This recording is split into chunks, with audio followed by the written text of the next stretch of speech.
flashes, then we're good. So, And we're hey, live. hi Facebook. I'm feeling better from my cold, so I am well, kind of. I'm still like hacking mucus, but ignoring the gross stuff. Hope everyone is having a good Sunday, and I'm here with my friend Michelle, who is actually not a dog trainer. She's actually like even though she works her dog like a dog trainer, she is not she isn't. But I met her at a workshop with Jay J Jack, Jack and Workshop. Yeah. yeah, and after that we were friends. We were friends ever since, and I even went down to like, well, I went down to Burbank near her to visit a girl, and then I realized she was in the same area, and I was like, Michelle, let's meet up for ice cream So I was the or something. afterthought. It was the afterthought, but I messaged you first.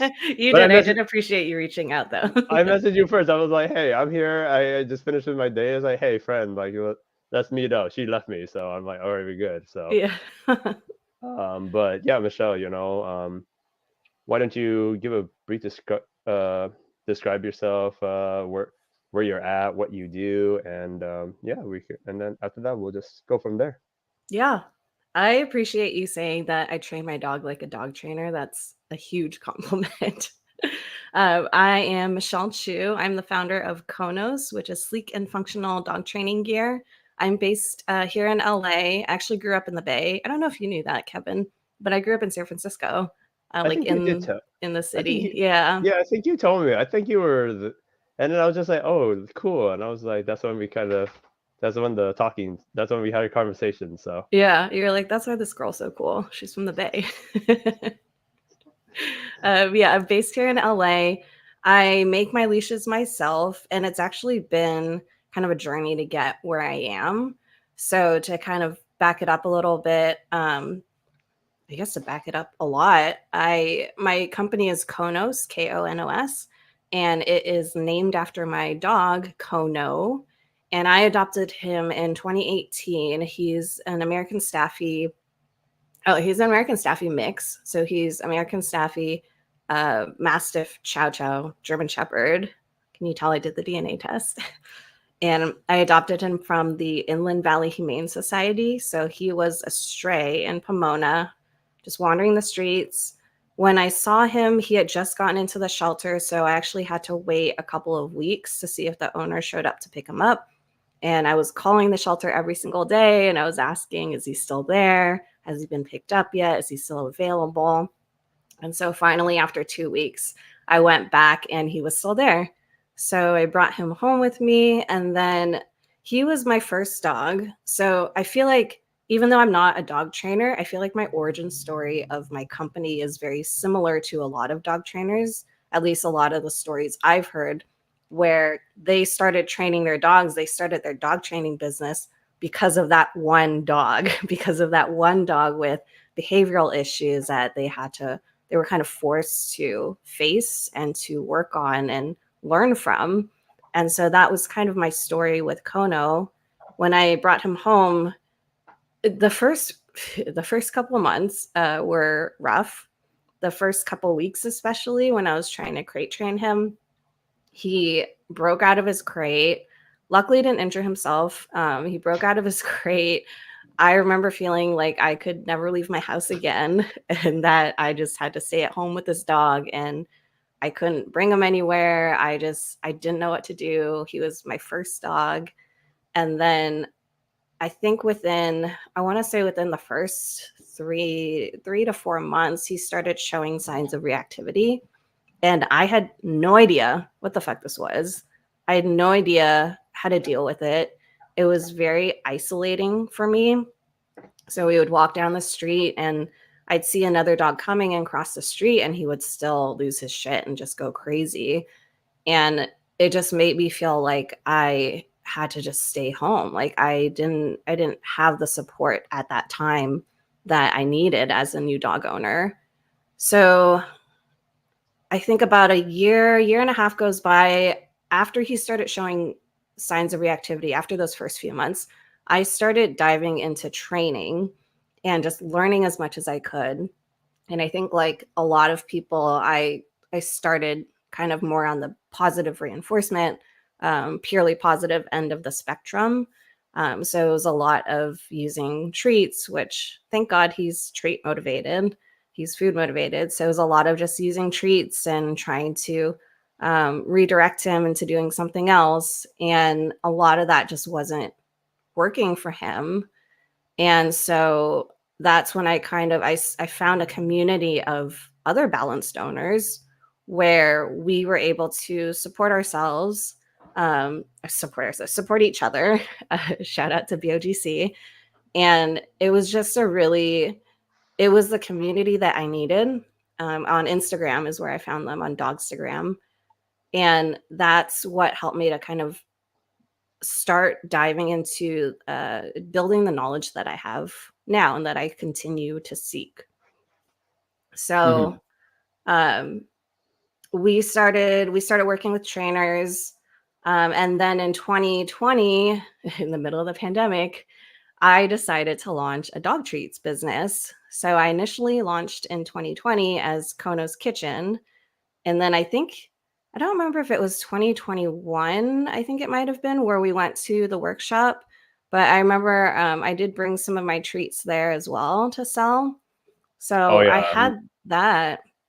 my Mhm. dogs, my dogs love those treats, and it was just like it was good quality too. And it was like my dogs were just like they they they tasted they're like so motivated during that whole thing. It was like I brought their usual favorite dog treats, but then soon as like Michelle brought out, and I was like, they're like, oh, this The is good new. stuff. This is this is delicious. Also, Yeah. anyone that's watching, feel free to leave a question or just say hi. Just say hi that you're watching. We love to see comments. So, but yeah, I'm pretty sure it was 2021, Mhm. and that was also the workshop where allegedly I hit J Jack in the You head, and totally hit then J-Jack. no, it's You punched called him in the face. he grabbed my hand and You punched did. himself with the face, and then he's like, "See, that's a real punch." And then we're like, and he's bleeding, and then they're like, and then JJ's like, "Oh yeah, Kevin punched me in the head and made me bleed." I'm like, "No, like, no, no, chill. I don't want to sound like this badass that punched him and made him bleed. Then everyone's Yeah, we'll gonna start, clear it up right now. and then You everyone wants to pick a fight with me. I'm like, no, I'm not that violent. I'm like, chill. I am social responsible. I am very socially responsible. socially So responsible human. Yeah, technically you did punch him, but it was because he grabbed your hand, and I don't even remember how that came up, but I do oh, remember that you cut him and he was bleeding a little it's cause I'm a bony little Asian guy with the bit. thing. And then also I was like just joking with him. I was like this. I fake punch him. And then I remember just Jay being like, "Hey, Kevin, let me see it. Give me your hand." I was like this, put it like this, and then I'm like, "Ow!" And then Yeah.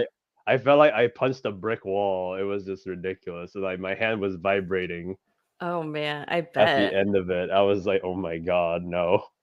Yeah, that was a fun workshop. And then I remember like he choked. I remember when he was like he choked me, and then he choked out Fernando, and and then he like You blacked put him out. to sleep. He Yeah. put him to sleep. I was like, "Oh my god, this is actually happening." That's the thing I love about Jay is like he's just him. He's like, you can film whatever you want in my workshops. Like this is me. I'm not gonna be any different. I'm not gonna filter myself. Like this is just how I am.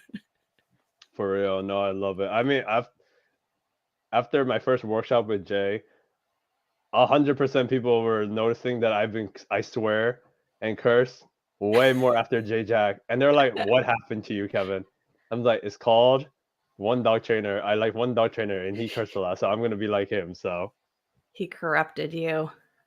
he did. He corrupted me, but yeah, no, I mean, yeah, no, this is great. I mean, it's like with you, it's like when you felt like isolated. That's how a lot of my clients with reactivity deal with it because Hmm. like they don't want to bring their dogs out because they're worried like either someone's gonna get hurt or they're frustrated they're like frustrated or embarrassed of the behavior or they and Hmm. then you're feeling like you have no direction and you're just like you're like lost, you don't have you don't have like guidance or anything, but it's like it's nice that when you have a community or when you see like you have other people struggling, like when I did that Instagram live with you talking Hmm. about reactivity, it was just like I totally get it because I brought my story up with my when my dog was just reactive for the first 2 years, and I was like, Yeah, I okay, remember. cool. But it's nice because it's like especially with the dog training world being politics, it's like you go to one side with like pure positive, and then you work with them, and it's very just like oh, only use treats, and then no, no, you like some of the ideology is just different, and it's but then when you go towards like balance, and then you just have to find like that perfect middle, and you're like, okay, Yeah, cool. find that balance. Yeah, and it's just like, it doesn't if it came to you guys, if it came to us like so fast, I'm pretty sure you know, we wouldn't have so much of a sustaining job. So. Hmm. Yeah, and I and sometimes like the purely positive, just the treats, that might work for some dogs. I think I'm very much now of the perspective that you just have to do what's best for the dog in front of you, and that's Mhm. going to look so differently. And I think for me, as somebody who hates being told what to do and hates when people are like, "Oh, you should do this, you should do that," things are black and white, because I'm not a black and white person at all. I think because of that, that kind of pushed me to learn even more, because I was like, this can't be the only way. This can't be the only thing that works for my dog. I'm going to go and explore and see what else there is and what other information I can find. Mhm. And I think Yeah. honestly, Oh, sorry, sorry. I think honestly, if he was a small dog, I don't know if I would have gone down that training rabbit hole that I did, but partly because I was like, I know that he's a bully breed. I know that if anything were to happen, and I try not to put him in situations where it might, but if anything were to happen, he's gonna get blamed, and I'm not gonna put him there. Like, I'm gonna make sure that he is trained. I'm gonna make sure that we have a solid relationship, and that just, that nothing bad happens that he can be blamed for. Mhm. Yeah, I mean, yeah, and I mean that's the thing is like a lot of people who don't have reactive dogs, they don't know what's going on. They don't get the perspective, and then they're just like like a little too carefree and things like that. And then you have to be the one that be like, hey, can you please call your dog? Hey, please. Yeah, I have to Like, be the asshole. yeah, and then it's just like too. It's like a lot of people just pay attention to the dog that was just like that was just like had it to defend themselves, or like it had to be like the bigger breed. It had to be like the pity, the shepherd. When really it was just like Mhm. technically it's the lab. Like I just had this whole thing at the social where like I had a hound mix, like Mhm. regular, but he came in too hot and barking in front of this other dog who's usually chill, but the other dog, like he's 135 pounds, and then he was like, I had enough of this. So he pinned the dog down for like a second. Mhm. I broke the dog and I break it up, and then both the owners are like, "Oh my god, what happened?" And I was like, "Okay, calm down." Like I had to be like Judge Judy, whereas like I had to be like referee call, like this dog started it, this dog could have done worse, and like no blood, and I'm like, okay, cool. I'm like, but it's like one of the things where people are gonna blame the big dog. I'm like, no, no, no, no, no, no. I was like, it's this dog here, Yeah. and it's And just like dogs only have so much of a threshold. like They can people. only yeah, they can only handle it so much. And I'm just like, and it's like, and I told him like, no one's at fault. It's not. I'm not mad. We're good. Dogs are dogs. Mhm. Yeah, and I think it's important to recognize that and to be able to read that body language. And like transparently, that's something that I feel like I want to learn more of in reading different dogs' body language and being able to understand that better. But I think that's why a lot of us owners miss those subtle signs, because either A, people are not paying attention, they're on their phones, they're not watching their dogs, or B, maybe they are watching their dogs, but they don't see the signs from either their dog or the other dog. That's those subtle cues building up to, the ones where they're like, hey, this is a warning. I need you to get out Hmm. of my face. The whale eyes, the, hackles, things like that. And I think that's something that a lot of owners can benefit from learning more about. Hmm. Yeah, and I mean that's the thing. It's just like like I wish I could come up. I would like if I went and married like a sugar mama or like someone that was just like the queen of England or something, and then just like I didn't have to worry about money. I just like took care of the dogs and things like that, and dog training was a hobby. Like I would.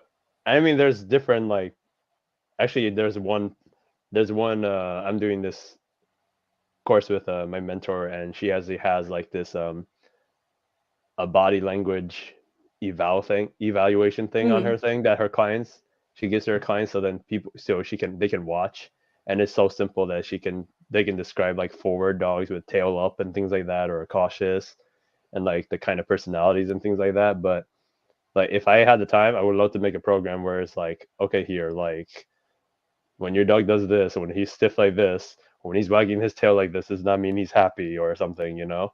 Hmm. um so I think it. How many hours do you think it would take to create a program like that or a course like that? Oh God, I'm like I've seen so many courses. It's gonna be a lot. I can imagine it's gonna be like a lot of, especially with me with filming. It's gonna be a lot of just like editing, or like I didn't like the way I talked, and I'm gonna have to like re-record and things. Hmm. But like I think if I really wanted to, I could get it. I could really do it. Especially like I work with dogs and do groups all the time, where it's like you can see. I can have footage of dogs. Have body language all the time. Hmm. But I think, but I think that might be something later on because I mean, an online course would be good too, just so people can have an idea Yeah, for about like sure. certain things. So, but yeah, it's just a little, but yeah, it's like, I mean, you also just have dogs who have who are weird too, or like have dogs that have like neurological issues or Yeah. things where like if someone goes up to be like saying my dog likes my dog likes to pick up a rock and will run around the field with it. It's like, what does that mean? I'm like, I don't know. I was like, it's like if it's like my dog likes to, I don't know, sleep in the bathroom, or like do something weird. I was like, what does he do? Why does he do that? I don't know. Like, don't ask. Like, I can only know Please so decode my much. dog. Please, I can't decipher everything your dog does. So, Honestly, from an owner who now knows more than I did when I first got my dog, for a dog trainer such as yourself to say, I don't know, that's one of the biggest green flags, I think, when it comes to looking for trainers. Like, I think when you're looking for trainers and they're like, I know everything, this is why they do this, this is why they do that. To me, now hearing that, it would be such a red flag because I don't want to work with somebody who thinks that they know everything. I want to work with somebody who doesn't know everything, can admit it, and who I see continually learning, which I wanted to mention sometime today. Like, I think that's something that I really respect about you, Kevin, is I feel like I see that you're constantly learning. You're going to the ICP conferences, you're networking with people in the industry, and you're doing these lives, Facebook lives with so many big names. Honestly, I was kind of intimidated to come on because I was like, you have so many big names on. You just did one with Pat Stewart. I know you've done one with Jay and like Larry Crone. But I think that part of that is you seeking more knowledge and wanting to learn from people who are more experienced or who have been in the industry for longer. And I think that that's something that we should all look for in a trainer that we work with. I really appreciate those words, because like I mean like, and for me too, it's like I got inspired after my friend Bill, like he did these interviews and these podcasts, and then Was that Bill like Church? Bill Church, yeah. Yeah. He's the one that I saw do all these things, and I'm like, that's not a bad idea. Like I kind of want to do it, and but no, it's like I'm always thirsty for knowledge. Like I always want to learn something that's like because and I'm always telling a client, if you ask me a question about a dog, or if your dog has a thing that I do not know the answer to, I'm gonna reach out to like friends and go, hey, what's going on? What do you think about this dog? And then give you my feedback, And give you their feedback. because of that, now you have the answer, at least for that particular dog, right? So if you hadn't reached out to those people, then you wouldn't have learned more than Hmm. you just learn a little bit more each time. Yeah, and especially too, like right when I talk to people like Pat Stewart, when I talk about like to Chad Mackin or Larry or Jay, it's like it's one is like a good conversation, but then also too, especially when like the lives are recorded or like, I put them in a podcast format. It's like I want to be able to send it to like your everyday dog owner being like, hey, if you got time, like listen to this while you're cooking or do Mhm. this while you're reading a book and just get it where like I want you to hear from this guy and me talk.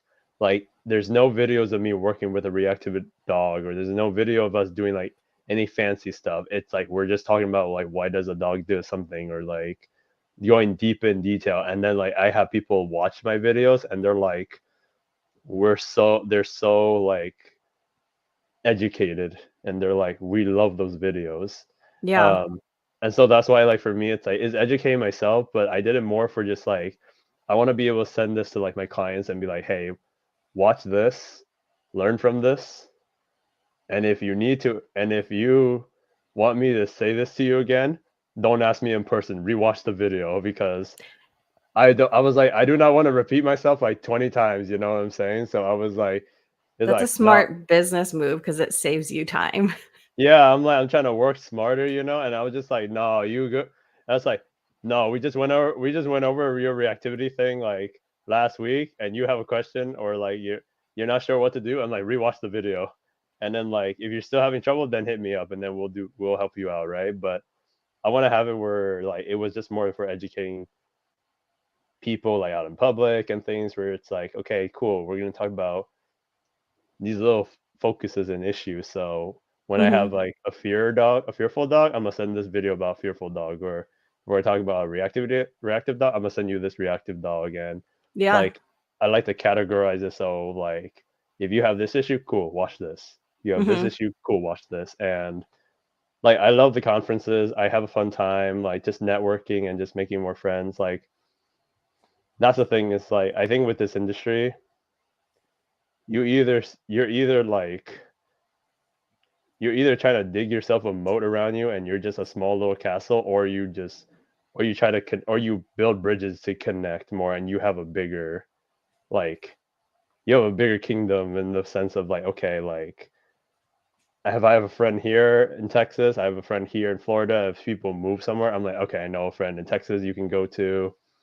And I just like the fact that I have friends who are force free trainers that I don't talk Mhm. methodology at all. We just talk about like everyday dog stuff and life, but Mhm.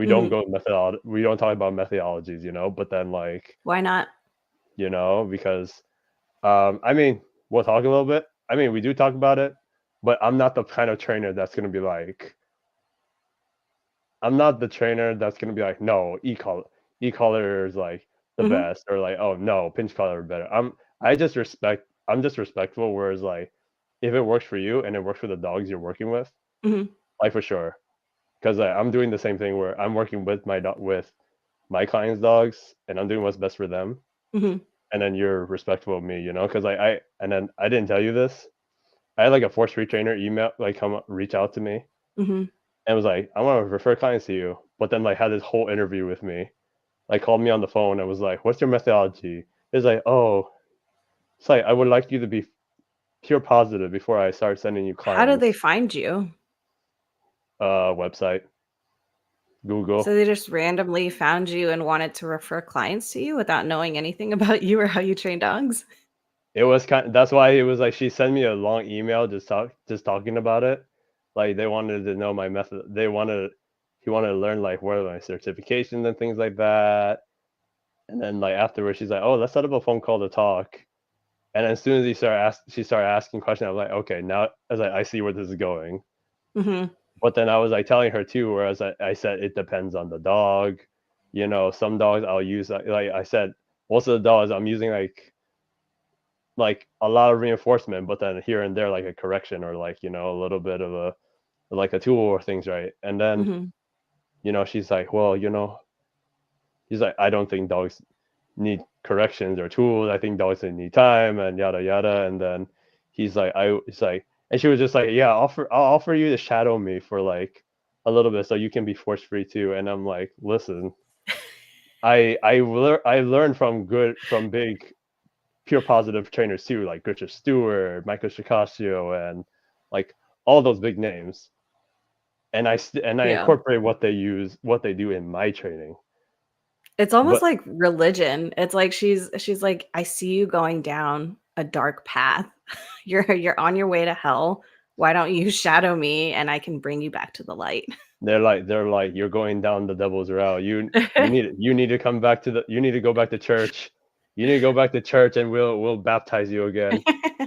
And that's the thing where I was just like, I just told her because she wanted to shadow and watch my group classes, how I run the classes before she was trying to refer. I just never answered her back because that's the thing. It was like, I'll let you train dogs how you do it, Mhm. and if it doesn't work, then I'll help. Then I work with the dogs. I think And if I, somebody sorry, go ahead. oh no, you're good. I was just saying, like, as I've had clients who went through other trainers, and Mhm. then I'd be like their third or fifth trainer, and I'm like their last. Yeah. And so that tells me a lot. I'm like, okay, like what did this trainer do, and what did these past trainers tell you to do? Mhm. What I didn't tell you, and like what I told you, and they tell me what they did already. Okay, cool. I have one way to do it that the Yeah. others have not done it. So, I think if somebody is asking to shadow you and they're coming genuinely with an open mind and they have a different methodology of training, I think there's a lot of value in those conversations with people who are open to the actual conversations, not with people who it sounds like this person was really wanting to shadow you so that they could maybe point out what you're doing wrong or say that it's better if you do it in a purely positive way. But I do think that there's a lot of value in having conversations with people across the spectrum because I think that we may find that there's a lot more that we have in common than not, and that there's a lot that we can learn from each other. And I'm somebody who likes to ask why. I've been asking why my entire life. And I would love to, have conversations with people, and if they train differently than I do, then I want to know why. Like, what is it that they're doing? And maybe there's something that I can, if not completely change about what I'm doing, that I can tweak or that I can add to my repertoire, or add to my toolbox. Because I think that the more knowledge that you have, like the more prepared you can be. mhm. Yeah, and I mean that's the thing too, where like I know there's a lot of methodologies, or there's like a lot of trainers. There are a lot like one size fit all kind of thing. Mhm.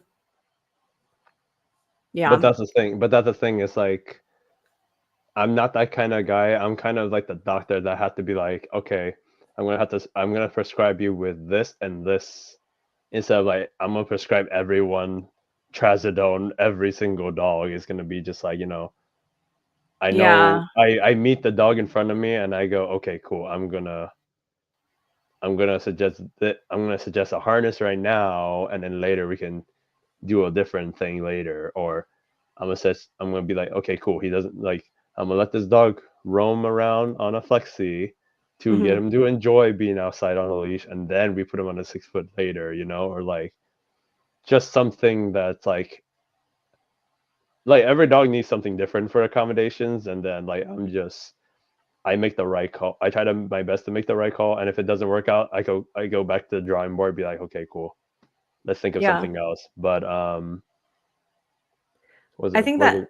Mm, I think that message of like it's different for every dog and you have to do what's best for the dog in front of you. I think that needs to be a lot more prevalent in the average dog owner community because there's a lot of black and white, like do this, don't do that. You should never let your dog jump on you. You should not let your dog in the bed, or you should always let your dog in the bed or on the couch and things like that. And I think as first time dog owners, I think a lot of people are looking for that because they just really don't know. It's a weird balance, I guess, if I'm thinking about it now, because for me, I think once when I first got Kono, I think I definitely was looking for like somebody just tell me what the fuck to do. Like mhm, I don't know what to do. Just give me a program, I'll follow it, tell me what to do. And I think that that is what a lot of people are looking for. And so it's hard when you meet a trainer if you're comparing two trainers and one trainer is like, "Well, it depends." And then asks you all these questions about your lifestyle and what you want in terms of how you want to live with your dog. And then there's another trainer that's like, "Well, I can fix your dog if you just do this and this and this, I think they're more likely going to gravitate towards the one who has those hard black and white answers, even though that's not necessarily what's best for their dogs. And I wish that, people Mm, no, I mean too, it's like dog training can be a big ego game, and the thing is like, 100%. and the thing is like I can tell, like I'll see TikToks and videos on just how they like make themselves. They're like, it's like, so you want your dog to stop doing this? Here, what you need to do, or like or just when they say, oh, I can tell you how to do, like, oh, I know how to do this. Oh, this is easy, or like, oh, just do what I do. It's like, for me, I'm very social. I'm very like, happy-go-lucky camper kind of thing. But the one thing is like I try not to let my ego take control, take the wheel, because I'm trying to be humble. Like Hmm. people tell me like how people will tell me like how good a like how amazing, and if I'm like best trainer, and I go, no, no, no, I'm not. I'm just a forever student, because I still want to go learn from Pat Stewart. I still want to go learn from like Ivan later on, and like Hmm. and people and it's like I know there's more out there, and I am very curious, and I do want to know, so There's it's like, so much information. Sometimes I feel overwhelmed because there's so much that I feel like I can never get to. Like mhm, I have Denise Fenzi courses I've bought. I have Ivan's courses. I have Forrest Mickey's, I think it was Intro to Healing. I have all these courses I've gotten that I haven't gone around to a lot of, or to finishing a lot of them. mhm. But then there's so much content out there that like it's never ending. Yeah, and I'm just like I said, if I end up being married to like a queen or a sugar mama, like I would just literally just take courses, and I would literally just be like, I would spend the time with my dogs like way more, because I make up for the times that I needed to work and I need to leave them in crates. But I was just like, I do it just so I know. And if I meet a client that wants to know how to do this, I go, cool. I know how to work this. I know how to do this. Or I just say, hey, let me finish this course. I'll get back to you in a month, but I I will challenge you to maybe not wait until you meet a queen and court her and marry her. But I think from my experience running my business, which I am terrible at talking about because we've been talking about dogs for 30 minutes and not I'm, really about my I business. mean, to be fair, it's a dog talk. So it's literally like, it's not like we're talking about like butterflies or like something random Right. out of the I do spectrum. I do So, wanna go back to my business, but I'll come back to it in a second. Um, shit, what was I saying? Oh, I do I feel like I'm somebody who's very, like, disciplined and structured, and I think even just starting small, because if you think about when am I gonna have time to create a course? Oh, I'm never gonna have time because I have to do this and this and this. That can be really overwhelming, you might not ever get to it, versus if you think about it in terms of, can I set aside half an hour each week to work on this thing, or 1 hour each week to work on this thing? Is there half an hour of TV that I can give up so that I can start working on this? And just breaking it down into smaller steps, I feel like can be really helpful to just building towards that larger goal. you're telling me to take away 30 minutes of my binge watching Yellowstone? That's hurtful, Michelle. Just kidding. I I'm kidding. am, yeah. Don't denounce me as your friend. I hope we're still friends, but half an hour. No, I I'm totally get it. yeah.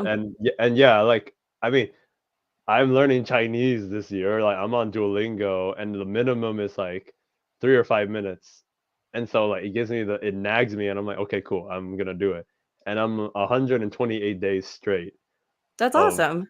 learning, and it's like, and then working out, I'm kind of like back and forth right now because I got sick. I'm sick for the last 2 weeks, so I didn't want to go to the gym because I didn't want to get anyone sick.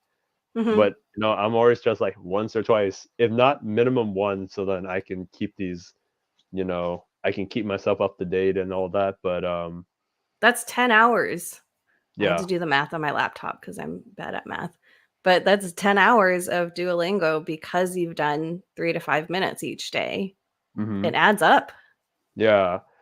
And that's the thing too, where it's like, yeah, running a business. and taking care of like dogs, like your own dogs, it's extremely like it's exhausting. Like, because like I'll talk about my weekend right now where Mhm. like yesterday I don't know if you know Yu-Gi-Oh, right? The trading card game I've or heard of things, it. but okay, so I was there. I was in Santa Clara for a 14-hour event. I was there at 8:30 and I didn't finish and I got home at 2:30 in the morning. Oh, wow. But like the Friday after, I wanted to rest, but I didn't. I Mhm. had I had two clients.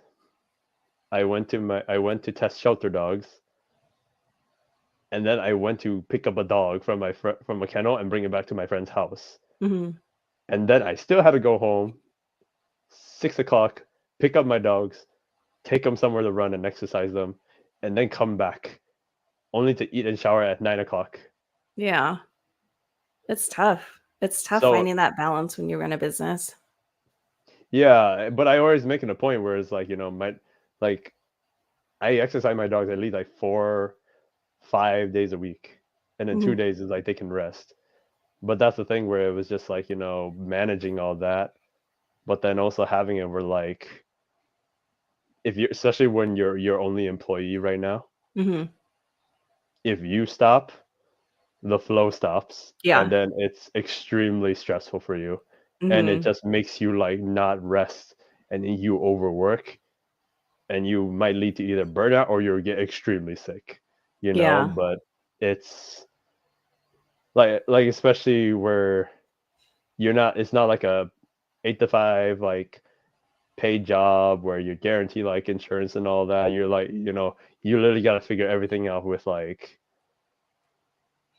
you got to get your own liability insurance for dogs. You got to get like the licensing or permits or whatever, Mhm. and then you have to design your own website, or you have to like go and like advertise. And if you're like new to the area and you're like or not a people person, it's very hard for you to just like get out there, put Mhm. yourself out there. Um, because even like for me, I worked at Petco for 3 years, and I had like good clients, I had a lot of referrals, but it was like also like people were paying like $200 for me for like 4 to 6 lessons, Mhm. and I was just like, for now, if I look at myself right now being charging people that, I'm like, that wow, that's dookie water right there. But then like Petco paid me like maybe because I was the head trainer, maybe like $23, $25, Mhm. or 18, $23, for hour. Mhm. But then afterwards, we're like the policy got stricter. I couldn't handle the dogs anymore, Mhm. and then that's when I was like, and then I had to always beg for PTO or for like certain conferences and things like that. That's when I got to the point where I was like, no, I don't want to do this anymore. I don't want to work for anyone. Like I want to set my own hours. I want to be able to just say, I want to be able to give myself PTO and things like that and give Yeah. myself opportunities to learn, because the more you learn, the more you can later like up your price a little because, education is money. But Yeah. It's an investment. yeah, investment. But just being able to have it where like I had to learn things doing the business the hard way. Mhm. I had to figure out like how to do like an LLC. I had to Yeah. figure I out didn't know where any like of that. yeah, like You just I kind of went through figure it out as you go. yeah, because right now for you, like what were some of what was the hard what were like maybe what were the hardest things that you had to encountered or had Oh to my deal with goodness. when you were trying to come up with like the treats or the leash? Like what was the So most difficult? many. Um, Give me like maybe one or two. I'm gonna give you all of them. All of them. All right. I'm just kidding. Um, well, so I guess going back to the treats, I guess I never specified. They were single ingredient freeze dried raw. So I Mm-hmm. had freeze dried raw chicken, freeze dried raw beef, and freeze dried raw salmon. And initially, I had explored getting a home freeze dryer and making it myself. But then I did the calculations, and with electricity and everything, because you have to keep it running pretty much 24/7. it just didn't make the amount that would make it worth it. And so I Mhm. started to explore. This was actually in 2019 is when I started working on building this business. But I started to explore working with co-packers or manufacturers. And so I was very, very fortunate. I think people don't talk about like the actual finances of running a business a lot. So that's something that I try to do when I can. Um, I am fortunate that my Chinese immigrant mother came, and she, after her divorce with my dad, she actually, we moved down to LA. So we moved to Arcadia. um, she bought a house there, and then she bought another piece of property in Rancho Cucamonga, and that was a long, long time ago when I was in high school. So that the property value of both of those obviously increased over time. And so she was able to help me when I was ready to buy my house. She was able to help me with the deposit there. And there's literally no way, especially, this living in California, like there's literally no way I would have been able to buy my house by myself. Mhm. It just would have been way too much. Um, so I'm very, very fortunate that I had her there to help me with that. And so because of that, I had my house. And when I was looking to start my business, I didn't have a lot of capital in the bank, but I was able to refinance. I was refinancing my house anyway. Um, and when I'm refinancing, when I was refinancing, I was able to take out some money from that where I use that to fund the beginning of my business. So Mhm. I've been completely bootstrapped from the start, and working with a co-packer is not cheap. And so I was able to do that for about, let's see, 2020, almost 3 years. I'd say like a little over 2.5 years, is I was doing pretty much treats only and just those three proteins. And then in 2023, um, is when I had to pivot, or when I decided to pivot. So 2023, last year, I think around like between January to March, I really had to take a look at the business finances, which I was terrible at looking at. I still kind of am, but I'm trying to be better. But I had to take a look at the business finances and look at, all right, can I actually sustain this business if I keep, if I keep working with the co-packer and like paying for huge volumes of inventory? And the reality was I was either going to have to get an investor, or a loan or something to keep that business going, or I was going to have to pivot to something that would cost a lot less money. And so where my expenses would be a lot less. And I knew that eventually I wanted to pivot to rolled biothane gear. It's something that rolled biothane is, I had used flat biothane before, and it's a lot heavier than rolled biothane. And so that was always just my preference. It was a lot easier to handle. It was a lot easier to, um, when I was working on leash pressure with Kono, it was a lot easier and more comfortable to handle in our training sessions. And so I knew that I wanted to build out a collection of specifically rolled biothane gear. So in August of last year, in August of 2023, is when I launched my leashes. And then I also brought production back in house. So you can actually see it. Oh, there it is. Mhm. You can see my workstation behind me. This is my office. This is where I make my leashes. I still have to work contract jobs to pay the bills. So this is pretty much where I do all of that as well. Mhm. And there are a lot of challenges. With the treats, one of my biggest, I guess it's I don't know if it's, I guess it's a mistake. One of my biggest mistakes is when I launched in July of 2020, I knew that I wanted to launch some sort of holiday box. And I also knew that I wanted to support and uplift other women of color owned businesses, because that's something that is really important to me. And so I reached out to a few other businesses, and it was my first experience with wholesale purchasing. And I didn't realize how many units. A lot of times companies will have MOQs, or minimum order quantities. And that just means that you have to purchase, like 500 of these things in order to get the wholesale price, which is discounted.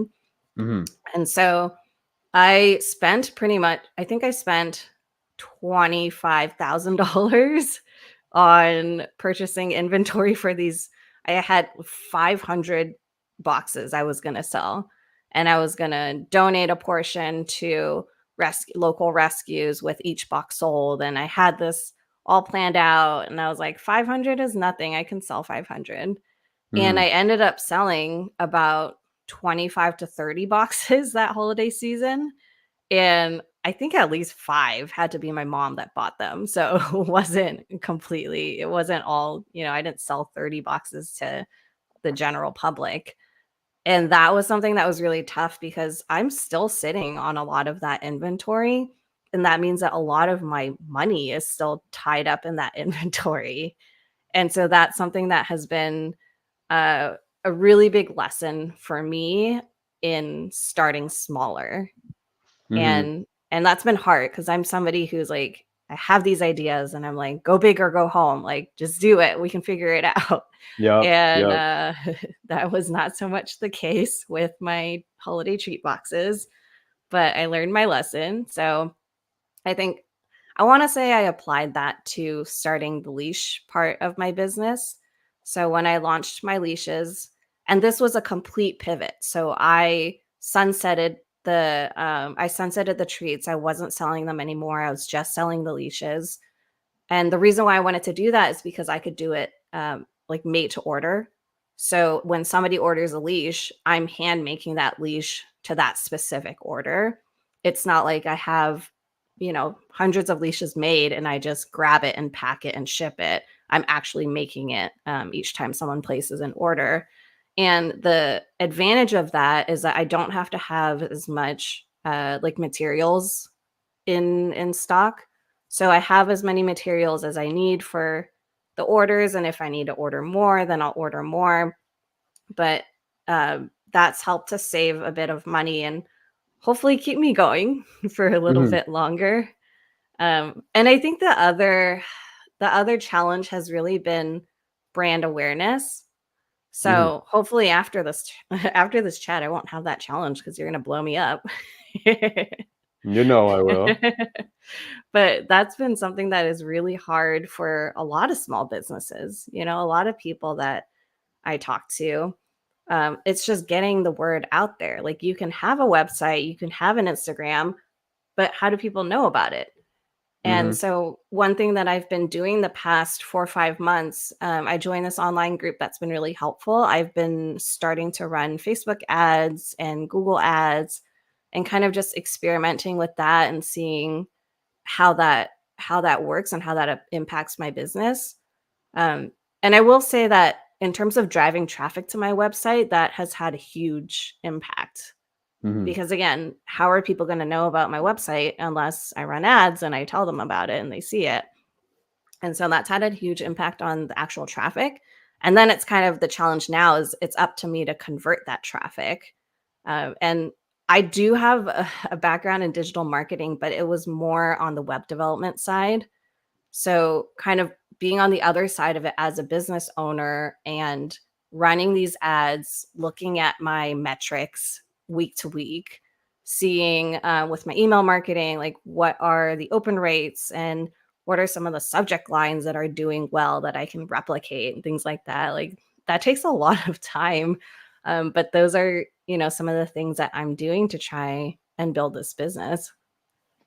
Yeah, I mean you kind of hit the good point there where like while you're starting a business, the thing is like with dog stuff, it's not like it's not like your groceries. It's not like first priority essentials that like people are just gonna need to buy it every week kind of thing, you know? Hmm.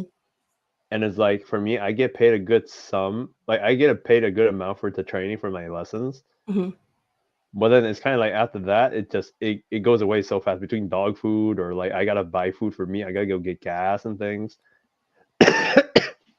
And then just sometimes where it's just like, if it's like tax season and no one can afford it, Hmm. or everyone wants to save money for like Christmas or things, it's like it's like fishing. It's like if you only bring 3 fish, you only bring 3 fish home.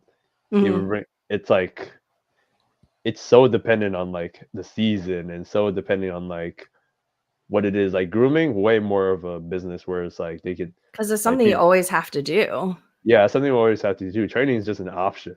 Yeah. It's like it's an important option, but it's an option for people.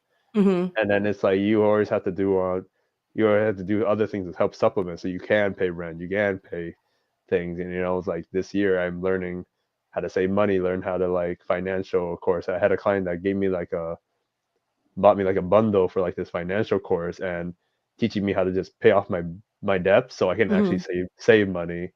And so I'm learning all these new things even as a business owner. Like I just came in just like saying I want to start a business and just Mhm. went gung ho. But like my biggest like I have like struggles with like like doing the tax stuff and then like figuring out like tax return things and then figuring out like LegalZoom. Like LegalZoom, I had them do my LLC, but I paid Mhm. like a huge amount of money and I was still paying. And then I did not understand tax. They all talked to, here I am like 22, 23 years old and they're talking about taxes and all these words. And I'm like, do not understand. Like I felt like someone talked to me in Chinese. I was like, what? I'm It's sorry. so confusing. And Yeah. we're just not prepared for that. Like we don't learn about taxes and things like that growing up. There's a lot of financial illiteracy in this country. And so when you go and try and start a business, there's an even greater level of depth there that's difficult and that you have to figure out how to navigate. Yeah. Like, hold on. Oh, okay. I'm good. I'm not dying. I'm not dying. I'm good.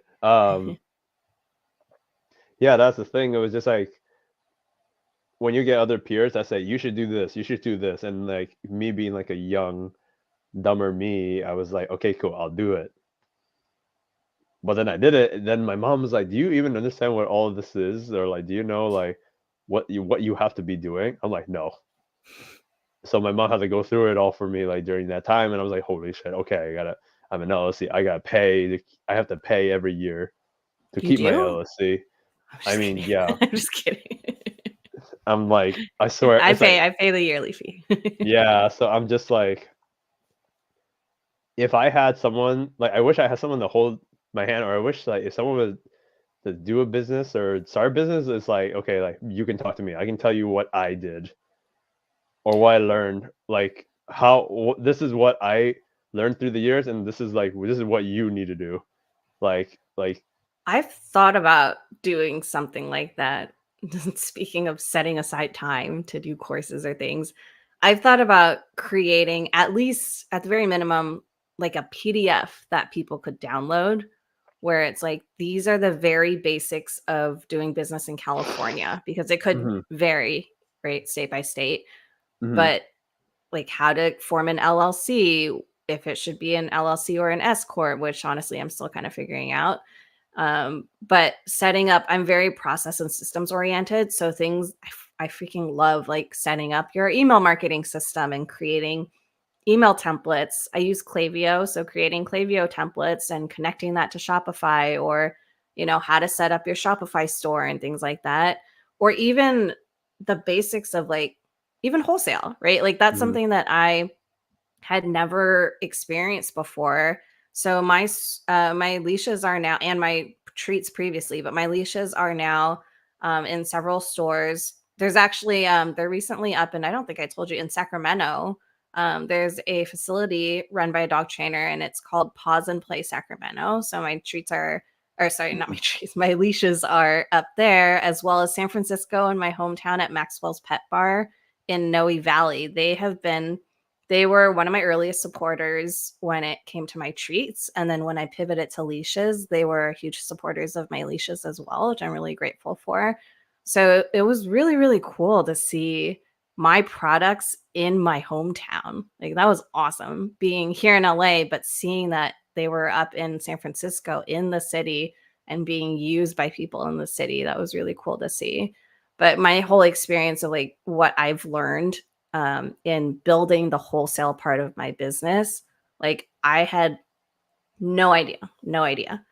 I launched my treats, and I had read all these things about, oh, look at your competitors and see how they're pricing the similar products or whatever.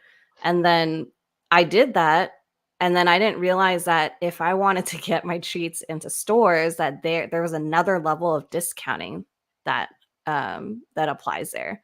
So typically, and this is going to vary from industry to industry, but typically retailers will want like a 50% margin, which Hmm. means let's say you sell a product for $5, keep it simple, right? They're going, if you sell, wait, now I'm confusing myself.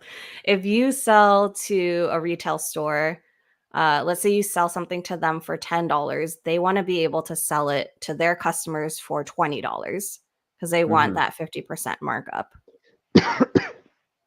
$15? $20 is 100% markup. I don't know. Anyway, there's there's a layer of discounting. So I have how much, for example, my treats cost me to make, right? And then there's a number that I then sell to retailers or to dog trainers because I'm wholesaling a lot of my leashes to dog trainers as well, or dog training facilities.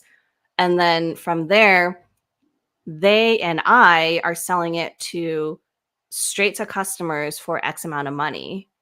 So it's all these things that are little pieces that I had to kind of figure out and that like I just had no idea how to do before. Where now I feel like I have a better understanding, and obviously I'm still learning, but I think that even where I'm at now, somebody who's just starting out could potentially benefit from the knowledge that I have and the experience that has brought me to, where I am now. Hmm. Yeah, yeah, I mean, like you learn, you make mistakes, and then you have your experience, and then like and I forgot there's this quote from like a show I watched, but it was like we go through this, but it had a nice quote where like we go through these mistakes or go through these tragedies, so then we can tell the new generation about them so that it doesn't happen Mhm. like to them. Like, it's like we learn our lessons, and it's like just being able to go through the ins and outs, the struggles and things, and know what to do. Mhm. Like like setting up a Google profile, I did not know how easy that was. I thought you had to go through a whole process, and then I had like a dog. I like somebody like teaching about like using a C like search engine and then Google profile, and I was like, that's cool because I already have Yelp, but then Mhm. I looked up I was like Google. I put a Google. How do you set up Google profile? And they're like, here you go. And I went through the process. It was like took like 2 minutes. I'm like, you mean I could have done this like.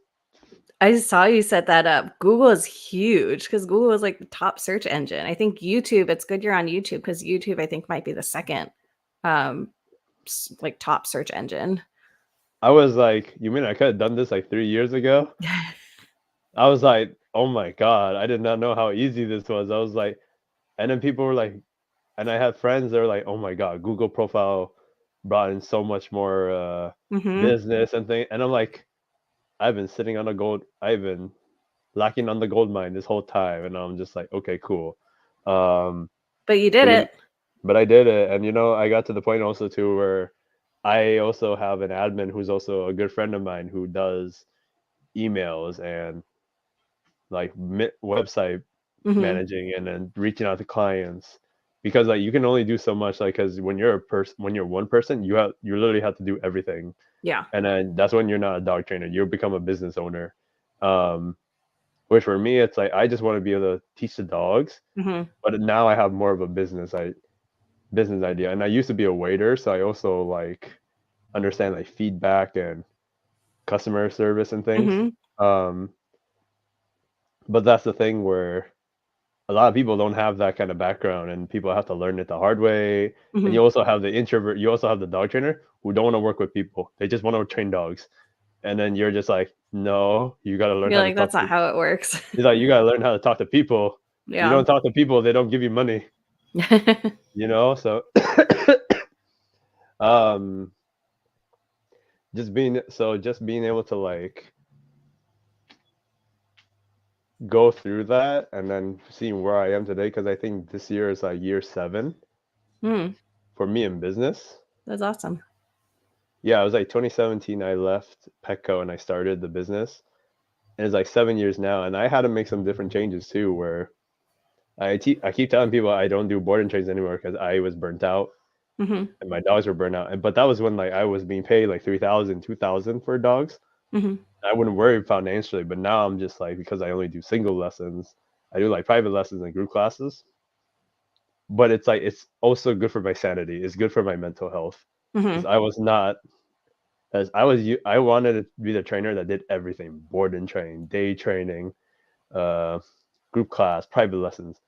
But that was so much on my plate. I was like, I think one thing is you learn this, you pick what you prefer, what's your favorite kind of niche of training, Yeah, 100%. and you just stay and you pick it. Like don't try to spread yourself thin on everything and then you do a crappy job on all those when Hmm. you could be doing really good against like I do like group classes of 10 dogs and everyone loves it and it's like it's big. And everyone's like, "Wow, $10, that's a big group." And I'm like, "I know, but we made it work." Or like Yeah. private lessons and things. Um, Whereas like, people pay $3,000 for a crappy training program at like one of my local places. But then they come to me, they pay like 800 to 1,000 and they're like way more happy, satisfied with what I offer versus what the other training program did. And Yeah. I'm like I'm like, hey, you spend a quarter of what you would have paid there, and you're helping small business, you know? I think that's really the key. That's like the secret to running a successful small business. And obviously, successful is, it means a different thing to different people. But I think the key is really just finding your passion. And that's what you use to build your business. So for you, it's figuring out, that you don't enjoy board and trains, but that you do enjoy group classes. And for me, I think my passion has always been community, which has been a huge part of my business. And I think there are businesses that can succeed without it, but I think that that's just not the type of business that I want to build. So even from the very start, like going back to how this all started, this was, inspired by Kono, my reactive dog, and wanting to find community. I started Kono's Kitchen, which is now Kono's, just Kono's.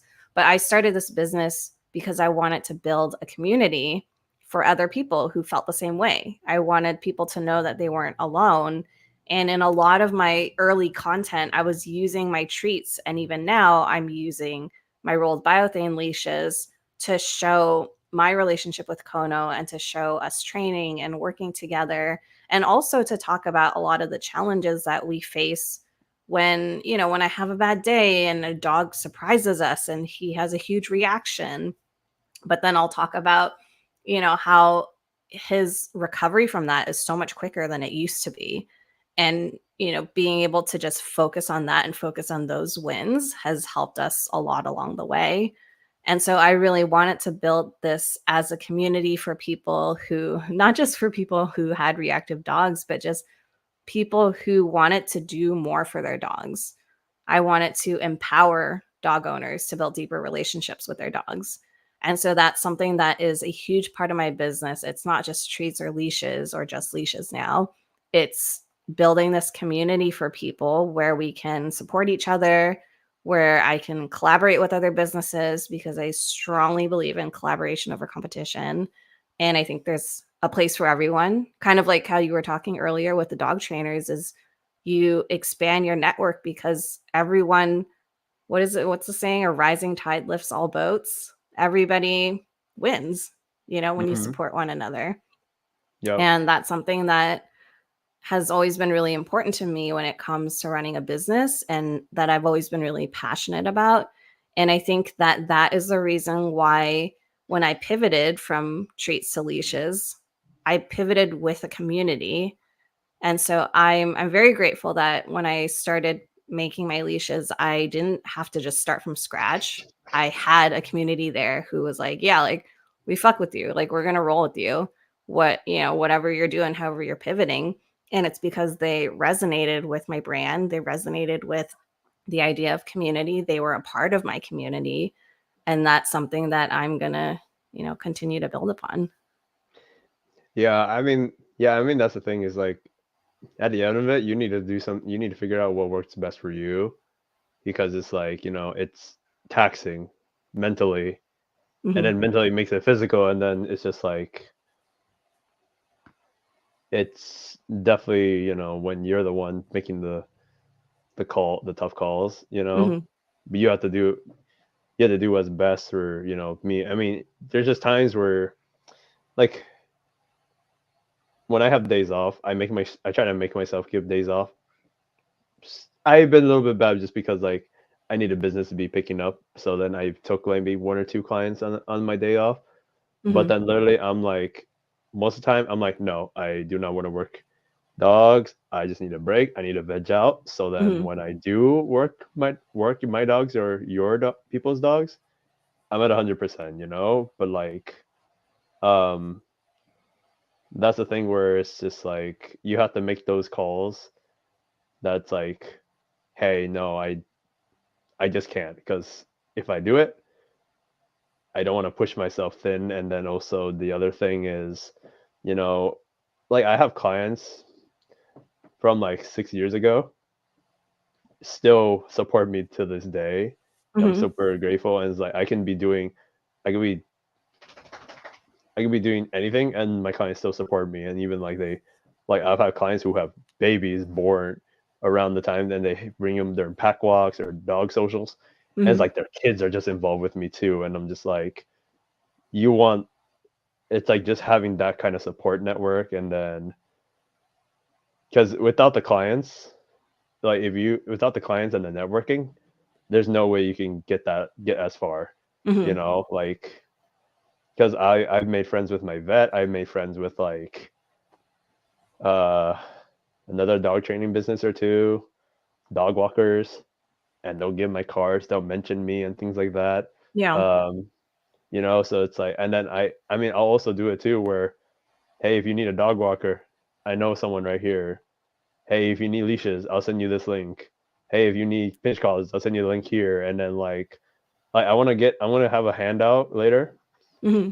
with a sheet of recommended, like all the recommended stuff I would recommend to a client or dog owner. Like, okay, here's a link to Michelle's leashes. Here's a link to local grooming business I recommend, and Yeah. dog walking businesses and dog food for health diet wise. Like Hmm. I want to have that cheat sheet for people so then I like that. they don't have to search, they don't have to like call and be like, who do I go to for this? I'm like, here, like if I went through them, I talked to them, we're good. Like Hmm. Because I they was trust you. yeah, they trust me. And then like I mean I talked to like I met like several dog trainers. Like I met this two girls who down in Petaluma, and then they thought when I said let's go out for a beer and talk because I didn't know them, they thought I was gonna interrogate them. They thought I was gonna be like the force retrainer, like trying to like interview them, chastise them, and Mm. they were all paranoid. Even they brought their fiancés and boyfriends along for muscle, just in case. Because guy that asks you, random guy that talks to you in social media, asking you to go for a beer. I'm like, then I said, okay, that's very understandable. Did you But did then, you not tell them ahead of time what you wanted to talk to them about? oh no, I told them, I told them, Okay. I told them, I said, hey, I want to network, I want to like talk dog with you guys, and they're like, cool. Okay. Yeah, because I But would have been then sketched out by that too if I didn't know. But then they still brought them just in case, because you never know, because dog people are weird. But then they were like so happy at the end. They're like, "Oh, I'm so glad we got to talk with you," and like, "Oh, you make us feel bad." And they're like, "Kevin, you gave us a hope in humanity." I'm like, "Oh, okay." I'm like, "Oh, Yeah. okay." I was like, "Okay, that's cool. That's cool." Um, but yeah, it's like I have my business cards in like five different vet clinics. I have business cards in three grooming Mhm. salons. I have two dog walkers that give out my cards. So it's just about like if like I'm a social person, but I also just talk. But I also like I'm very open about things, so it's like Mhm. I'm a very real person. Yeah. Yeah, I think I'm the So same way. yeah, so it's just kind of one of those things where it takes a village to raise a kid or things like that. So it's like for you, it takes a you and a community. Like Totally. if you're the freaking hermit, cranky hermit in the house in the mountain, and you have a nasty attitude, no one's gonna promote you. Mhm. Yeah. So And that's I where think it's just that like, goes, at least the way I see it, my community is not just my customers. I think I see my community as also other business owners, whether they're in my area or whether they're somewhere else and we've just connected over Instagram or wherever else. I think that there's a lot that we can learn from each other and that there's just yeah, there's no limit to what we can do together versus just trying to go it alone, because when you're a small business owner and you're trying to do it alone, it is not easy. It's not mhm. easy. Yeah, it's also exhausting just because it's like you have to do the extra work. Mhm. You have to look at the extra stuff like, oh, what happens if a dog got hurt, or what happens if like your product broke, like your leash broke and a dog took off, or what happens if like what's the warranty, what's like the refund policy. Like Not that that's happened.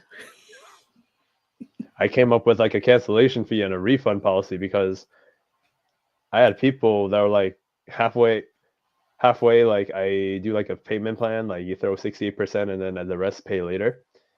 And then like one client was just like, "Oh, I still have to pay? No, I don't want to do training anymore." Hmm. And then I was like, "And like you're canceling your appointment today within 3 hours, and then you decide not to continue or like refund. Oh, yeah, sorry, I haven't reached out to you for like 3 weeks." It's like, Mhm. hey, it's like I don't know if we can still use our lessons or like could I get refunded? And I'm like, no. But so it's like I have my best friend in high school who's an attorney. So then I had her, like I talked to her like, hey, can I put this in a document or like a form that when they sign this contract, it's a can I have them let them acknowledge that this is a thing? And they go, Mhm. yes. So I was like, cool. Can you put that in my contract? And he said, yes. So I go through everything legit. I go everything like, because your time is money too. Your time is Yeah, like, and that's like part of setting those boundaries. yeah, like if you bought the leash, if someone ordered like let's say 100 leashes from you, and all of a sudden they're like, no, no, no, I don't want Yeah, I 100. changed my mind. I changed my mind, and they're like, no, no, I'm making you pay. I'm making you pay for my time. Like I didn't have to spend like 5 hours just making leashes just so you can say I don't want them anymore. So that's Yeah. where it's like your time is money. Your his time is and time could be either like spending time with family or some downtime or with your dog. Mhm. But then if you just but then like you have people that don't value that time, then it's like you make it worth your time, and it's like we're the ones that have to like make ourselves work a little bit hard, a lot more Yeah. to And keep to just get by. I think that's all part of the processes that you set up, right? Like having that cancellation policy or a refund policy and things like that, or setting up even automated responses to help you work a lot faster. Those are things that I love doing. And I actually do some consulting with other small businesses. So if anyone out there is looking for help in setting some of these systems up, hit me up. I think we're dropping some links, but I can send you Kevin my email as well, or I can Yeah, you can send mention that. I think if you send it to the private chat or through the StreamYard, it can be right here and I can just copy paste it for people. Okay, yeah, I'll send that to you here. Yeah, so that's my email. But yeah, so I've got 4 different leash styles now. I had 3. So I had the everyday leash, which is just a regular leash in sizes from 3 feet, which is my personal favorite for everyday use, to 6 feet. And then I have a crosswalk leash, which is the regular leash, but with the traffic handle, also in sizes 3 to 6 feet. And then I have the Odyssey long line, which is between 10 to 25 feet on my website. Reach out if you need 30, but 25 feet on my website. And that's yeah, I use it for like recall and hiking and things like that because as I'm sure a lot of people listening will know, biothane is super easy to clean. So I like to just let it drag. And then this weekend, actually, March 17th is when I launched my slip leads, the trainer slip lead. So that's something I have a lot of dog trainers in my community who follow me. And that's something that both trainers and owners have been asking me for a really long time.